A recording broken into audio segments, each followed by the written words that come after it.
দখলদার ইসরায়েলি বাহিনী এবং ফিলিস্তিন পুরোদমে যুদ্ধ চলছে। জানিয়ে দেব হাতে থাকা সর্বশেষ আপডেট আন্তর্জাতিক সংবাদ। প্রথমেই সংবাদ শিরোনাম। তেল আবিবকে ঝাঁঝরা করে দেওয়ার হুঁশিয়ারি হাসান নাসরুল্লাহর। এরপর জানিয়ে দেব F-15 যুদ্ধ বিমান নিয়ে যুক্তরাষ্ট্র ইসরায়েল সম্পর্কে টানাপড়েন। এদিকে রাফা শহরের আরো ভেতরে প্রবেশ করেছে ইসরায়েলি ট্যাঙ্ক। এরপর জানিয়ে দেব হিজবুল্লাহ প্রধান নাসরুল্লাহ ভাষণ দেবেন আজ। আরো জানিয়ে দিব একে অপরকে কি উপহার দিলেন পুতিন কিম। সর্বশেষ জানিয়ে দিব ফিলিস্তিনের যোদ্ধাদের পরিকল্পনা জানত ইসরায়েল। এতক্ষণ শুনছিলেন সংবাদ শিরোনাম, এবারে বিস্তারিত। তবে অনুরোধ থাকবে ভিডিওটিতে একটি লাইক করবেন এবং কমেন্ট করে জানিয়ে দিবেন কোন জেলা থেকে আপনি আমাদের এই ভিডিওটি দেখছেন। তেল আবিবকে ঝাঁঝরা করে দেওয়ার হুঁশিয়ারি হাসান নাসরুল্লাহর। লেবাননে সর্বাত্মক হামলার প্রস্তুতি নিচ্ছে ইসরায়েল। এই খবরেই চটেছেন দেশটির সশস্ত্র গোষ্ঠী হিজবুল্লাহর প্রধান হাসান নাসরুল্লাহ। এক টেলিভিশন ভাষণে হাসান নাসরুল্লাহ বলেন, ইসরায়েল যদি সর্বাত্মকভাবে হিজবুল্লাহর বিরুদ্ধে যুদ্ধ শুরু করে তাহলে তেল আবিবের কোনো অংশ হামলা থেকে বাদ যাবে না। একই সঙ্গে সাইপ্রাসকেও শাসিয়েছেন নাসরুল্লাহ। সাইপ্রাস যদি ইসরায়েলকে আকাশসীমা ব্যবহারের সুযোগ দেয় তাহলে তাদেরও পরিণতি ভোগ করতে হবে। নাসরুল্লাহ বলেন, শত্রুদের জানা উচিত তারা যদি আমাদের বিরুদ্ধে পুরোপুরি যুদ্ধ শুরু করে তাহলে রকেট হামলা থেকে তাদের কোনো অংশ বাদ যাবে না। হিজবুল্লাহর প্রধানের দাবি, ইসরায়েল আতঙ্কে আছে কারণ হিজবুল্লাহ যোদ্ধারা উত্তর ইসরায়েলের গ্যালিলিতে প্রবেশ করতে পারে। যদি আমাদের ওপর যুদ্ধ চাপিয়ে দেওয়া হয় তাহলে আমরা এই কাজে দ্বিধা করব না। গত বছরের 7 অক্টোবর ইসরায়েলে হামলা চালানোর পর হামাসের সঙ্গে একাত্মতা প্রকাশ করে ইসরায়েল সীমান্তে হামলা চালিয়ে যাচ্ছে হিজবুল্লাহ। F-15 যুদ্ধবিমান নিয়ে যুক্তরাষ্ট্র ইসরায়েল সম্পর্কে টানাপড়েন।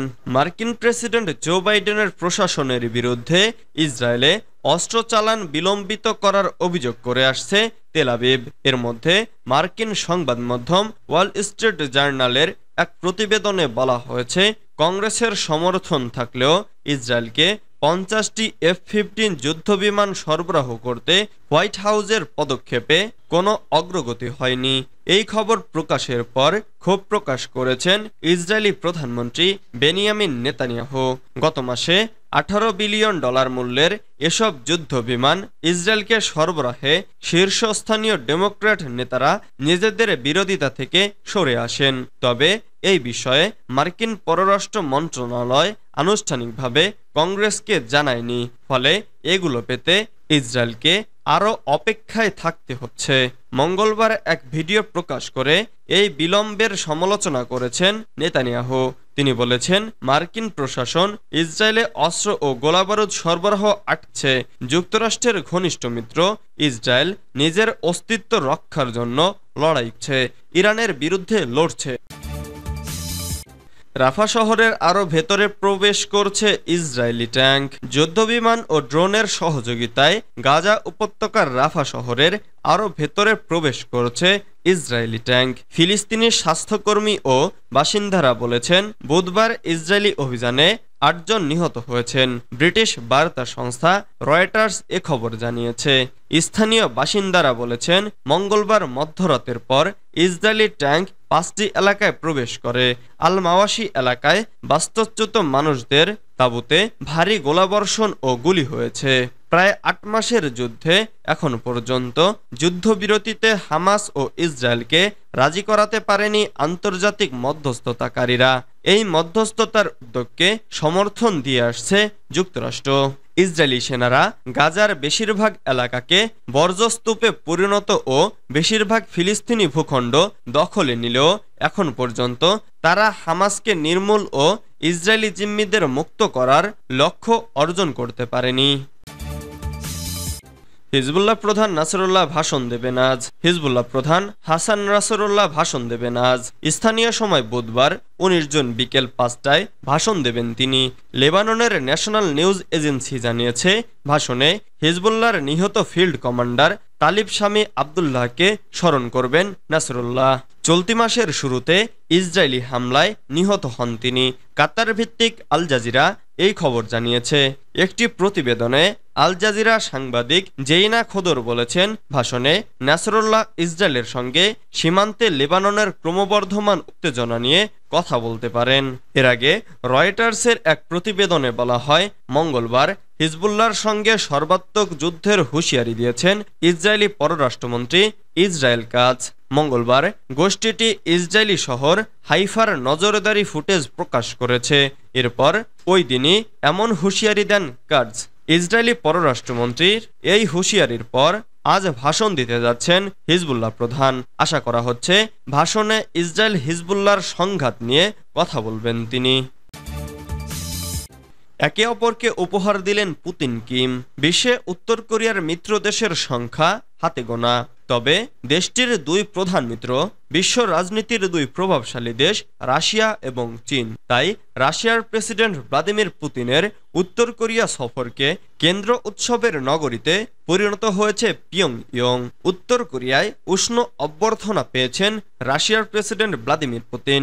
রাশিয়ার সরকার প্রধানের নানা রকম প্রকৃতিতে সেজেছে উত্তর কোরিয়ার রাজধানী। পিয়ংইয়ংয়ের কেন্দ্রস্থলে পুতিনকে স্বাগত জানিয়ে এক আড়ম্বরপূর্ণ অনুষ্ঠান আয়োজন করেছেন দেশটির প্রেসিডেন্ট কিম জং উন। রং বেরঙের পোশাকে সজ্জিত হয়ে পুতিনকে হাজার হাজার উত্তর কোরিয়ান মানুষ স্বাগত জানিয়েছে। সে অনুষ্ঠানের পর পুতিন এবং কিম উপহার বিনিময় করেছে বলে জানিয়েছে পুতিনের পররাষ্ট্র বিষয়ক উপদেষ্টা ইউরি উশাকভ। পিয়ংইয়ংয়ের সংবাদ মাধ্যমের সঙ্গে আলাপকালে তিনি জানান, কিমকে আরাস লিমুজিন গাড়ি, অ্যাডমিরাল সোডা এবং টি সেট উপহার দিয়েছেন। বিবিসি জানিয়েছে, এবারই প্রথম নয়, গত ফেব্রুয়ারিতেও কিমকে আরাস লিমুজিন গাড়ি উপহার দিয়েছিলেন রাশিয়ান প্রেসিডেন্ট। অন্যদিকে কিম পুতিনকে নিয়ে বানানো শিল্পকর্ম তাকে উপহার দিয়েছেন।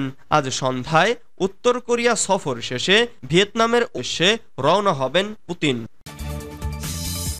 ফিলিস্তিনের যোদ্ধাদের পরিকল্পনা জানত ইসরায়েল। তাহলে কি ছক করেই গাজায় হামলা চালিয়েছে ইসরায়েল? নতুন একটি নথি প্রকাশ্যে আসার পর এমন প্রশ্নই এখন ঘুরে ফিরছে।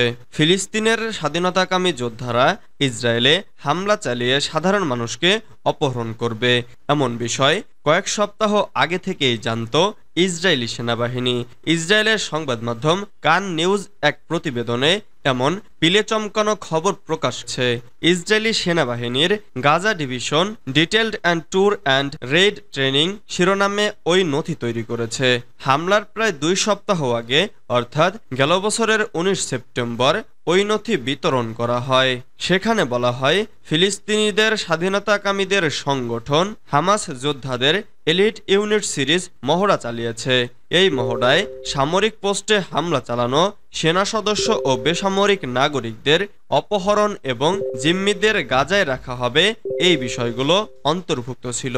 কান নিউজের বরাত দিয়ে জেরুজালেম পোস্ট জানিয়েছে, ইসরায়েলি গোয়েন্দা কর্মকর্তারা ওই নথির ব্যাপারে অবগত ছিল।